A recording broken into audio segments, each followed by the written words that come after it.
Tyrone have done well. I mean, they played better against Armagh than we thought, and they played very well against Roscommon, but I think it's a stretch even to put them in the dark horses category. It's realistically, if Tyrone get to the last four, I wouldn't see them going any further than that. You know, I think that's beyond their level at the minute. They've a lot of good young players. They've still got quite a lot of, probably more than half the team from 2021.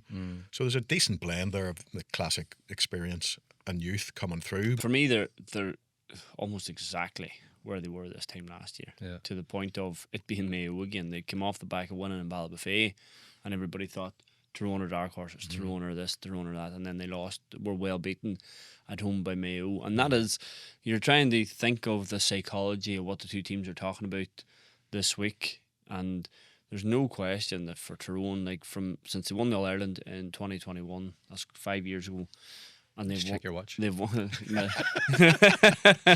Yeah, I don't know.